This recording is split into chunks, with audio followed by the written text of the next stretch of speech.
So how to trade on Bitunix. This is an exchange that we've been using for a while now and we've been enjoying it. Certainly our analysts in our members section have been doing a fantastic job getting their head around it, but it's not too hard. So this video is going to explain how to trade, how to set up trades, and how to essentially master the futures platform on here so you don't get yourself hurt. It's very, very simple. Link below if you want to jump in. Welcome bonuses.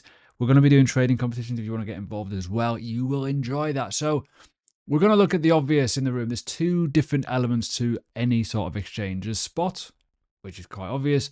You're buying at spot prices. You're an underlying investment.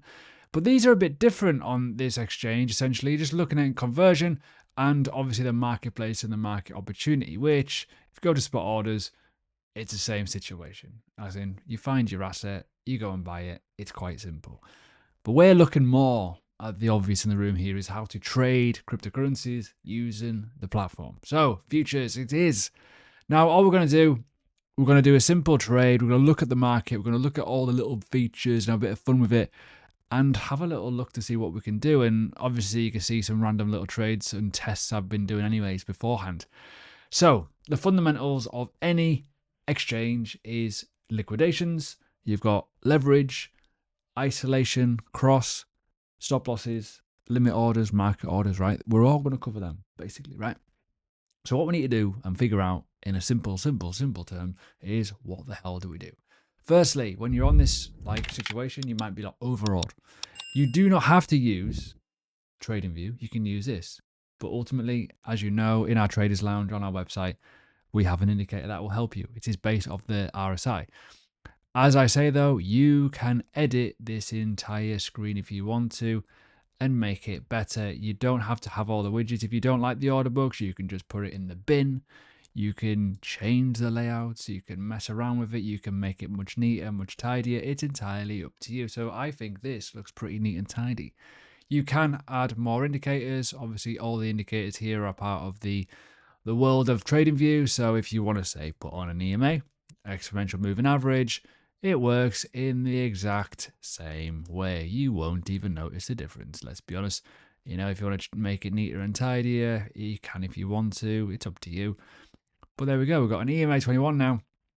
And we've got the RSI all fully embedded on our chart. If we want to, advanced on the EMA or the RSI, just go into the settings and play around with it. And you can add a smoothing stuff on that. You can do all kinds. It's great. It's easy, right? So that's the obvious. Now, if we want to go and find other altcoins, we just go into the little tab and just press on it. There's all kinds on here. That's one reason why we like it, is because you can place so many different factors and different elements around the market, whether it's meme coins or good things or bad things. It's up to you, really. So if you're looking at Doge, random example. Dogecoin, 4-hour time frame, looking a bit ropey, going on to the daily or whatever. So what we're going to do, we're going to put on a trade. Simple as that. We're going to look at the market, we're going to put on a trade, and we're going to showcase how it works. So this is all how I do it. Now, everyone's got a different way of doing it. We teach different variants of this as well. And one of the main elements to this is understanding how much risk capital you're putting on a trade. This is where it gets interesting. Now, one thing you can do is go on a website called percentagecalculator.net. And what you want to do is find out what, in my sense, half the time I use, 3%. This is what's in my account. And it'll tell you, you don't want to go over $15. So basically $16, let's just say, right, is your amount that, in my opinion, your stop loss should indicate. So if we're looking at, say, a limit order, which is you want to buy at this current live price of whatever you set, by the way. Market order is current live price. If you want to set a whatever order, it's whatever price you want it to be. What you do is, obviously, up to you in terms of how you want to do the percentages. I'll show you in a second. Go to the TP and the stop loss. I like to press the advanced button sometimes and have a little bit of a mooch, but it's probably a bit more pain in the bum. However, what we're looking at is finding out where our stop loss is going to be first, more to the point. So for me, if I'm looking at, say, levels, so for obvious reasons, in terms of the obvious in the sense, we are in a downtrend, right? We are currently hugging and going below certain things. We're below the EMA. We're in a horrible hugging downtrend. Now, if we're looking at this as weakness, we do not want to be kind of blown up by this area. So we want to have our stop loss above that region. Now, again, you can use all the tools in the world. You've got all kinds of tools here. Bear with me where I like. There they are. Short position tool. So if you wanted to put your order in and around here, You can put your stop loss above that zone if you want to, and then you're looking for a bigger risk reward much, much, much lower, right? Obviously, you're on the daily time frame. So that's kind of how it would look. So in terms of our stop loss, we're probably going to be looking at around there. So basically what you're going to do is put in 0.20466, right? Now, already you can see here above my head, hopefully you can see that, is $47. So that is telling us that is too much. So what we need to do is we need to reduce the amount of money going on that trade. So essentially you're going to be playing around with it. Now what you can do is you can change this to cost value. So then it actually is the cost of it, which makes more sense. But ultimately, as I say, you've also got the Doge quantity, which may make it even worse and more of a pain in the bum. But personally, you're better off going nominal value. It's much easier to kind of process because you can see it on here. Now, the one thing that is interesting here, you've got to look at this in, whatever situation. If you want to put 1,000 in there, you can. You can put in whatever value. Doesn't have to be that. So you kind of need to play around with how much you are willing to lose here and having a situation where it's kind of enough. So basically, that would be a good indication for a position if you're looking at that side of it. Now, that's ultimately telling us that we are looking at going short. Why? Because it's telling us that there, because that is going to be above the price, which makes more sense. If it was the other way around, it would be much easier. Your liquidation price telling you as well is currently here. Now, the one thing you may have noticed, why is this a big glaring error? Well, I'm glad you asked. The leverage is too high. The leverage is too high. This is why people get blown up, because they put all their money on their account and they don't understand liquidation levels and where they are in terms of relation to the price. You may have already noticed that this is already 14%. Why would I want to go a 10x there? This is why you need to plan your trades and understand why, because people just go, oh, trade opportunity, let's go. Get it wrong. Don't do that. So you need to play around with your leverage as well. Certainly on the higher time frames, you will be on less leverage. If you go down to 5%, or 5x, sorry, you'll notice that things will change quite drastically in terms of where things go here. Obviously, you can see now your leverage level is still here. You may need to change it even more.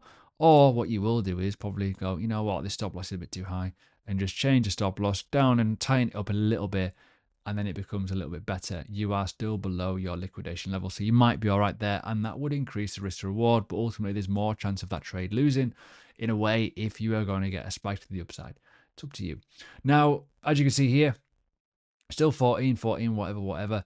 Now, if I was to go open that as a short, the order will not hit because the order price, we're going to be looking at a different order price. We're going to be looking a little bit higher, basically, because why not? Open short, off you go. And what it'll do is it'll open it as a pending limit order, and it's all set up for you. Your stop loss is hit. So if it hits and goes like that, it will literally do it all for you, which is great. So that's what I like to do in certain situations. I don't like to go for an absolute kind of market order, and it becomes a bit of a problem. And one thing you can do, if you think, oh, I'm going to make a TP, you can move this TP down, which is pretty cool, and it will create an order down here for you. And as you can see here, it is now added a TP, which is why I love this exchange, because all this the stuff here is all very fluid. You can also move the stop loss around if you so wish to. It's entirely up to you. But what we're going to do, we're going to cancel all this, because what I want to show you is a live order, just to kind of give you a bit of a feel for how it actually physically looks. Now, in terms of a live order, if we're on, like, say, the 3-minute time frame as we are right now, if we're going to have a bit of fun with this and let's just go higher the leverage, why not? We'll look at market execution, and what we'll be looking at is a stop loss around a certain point. So let's just say 0.16714, which is essentially the EMA. And what we're going to do is we're not going to risk loads of money here. We're just going to have a bit of fun here. Risk 10% of it. Stop loss is nice and tight, and we'll just go open short, right? So what's going to happen here, it's got your stop loss at that point, and essentially what we could do is we can move that TP down to certain levels, and then it's done it live for us, and we can just follow the market and follow how it is. If you want to look at your position right now, you can go on to here, and it's telling you what your realized profit is. Obviously, you're unrealized with the fees involved here, so you've got to remember the fees. And then you've got to remember the liquidation price up here. So if you're trading this, it's really neat and tidy. You can just follow the market. And you don't have to have all your TP here. You can do partials. And when you go into the actual order itself, you got quantity here and close. So basically what you could do is quantity 50%, whatever price you want it to be, so essentially you put in the price that you want and then you press it. So if I want to do this now, 0.6, I don't know, 0.16, I don't know, 700, for example, right? Which is, no, I don't want that. That would be wrong. Say 5. Obviously, if I remove that TP there for all of it, if I press that for that level, what it'll do is it'll put an order down here, right? So if I press close, I want that amount. It'll tell us how much that is for, and that will do a limit order for 50% or 25% of whatever amount that you wanted to put in it, which is pretty cool, right? And it'll tell you on here how to do it. So there's a market close at that for your stop loss. And then you got a limit order telling us for that much quantity, which is about half of it in terms of that situation at that point, which is pretty damn cool. So that's just kind of showing you how it kind of works. It's very, very straightforward. But for me, I rather do it, if you're doing it in this situation, you're much better doing it as 1 TP at a certain level. And then essentially what you want to do is kind of get out of the trade and make some monies. So luckily for us, we are making some monies. But if you want to just get rid of it and just close it, just press the close button. Simple as that. Current market orders, all of it, and just press the close button. You're going to make some money there. And then there it is. It's closed. That's how you do it. It's very, very straightforward. Obviously, probably would have melted a bit more, maybe a little bit more in terms of the way the structure point is, but that's fine. But that's it. That is essentially it. Really, really straightforward. Can't really go wrong. Personally, I like to use isolated versus cross. It just depends on you. If you want to look for the definitions, are quite straightforward. Basically, if you're going to go isolated, it's using the absolute in your account versus, say, everything else in your account. So, i.e., what you've risked, so your position margin. Whereas with cross, it'll take more from elsewhere. So if you're doing lots of positions, cross is useful. If you're doing just one and you want to kind of have it absolute, i.e., I'm risking, say, $200. I do not want to lose more than $200, please. However, with cross, you don't have liquidation. So obviously with higher time frame situations, you need to change your leverage and understand why that is important. There we go. There's a video floating around in a second, basically going to tell you, well, there's another video on Bitunix in a bit more detail. If you want more videos, leave a comment below so we can do more.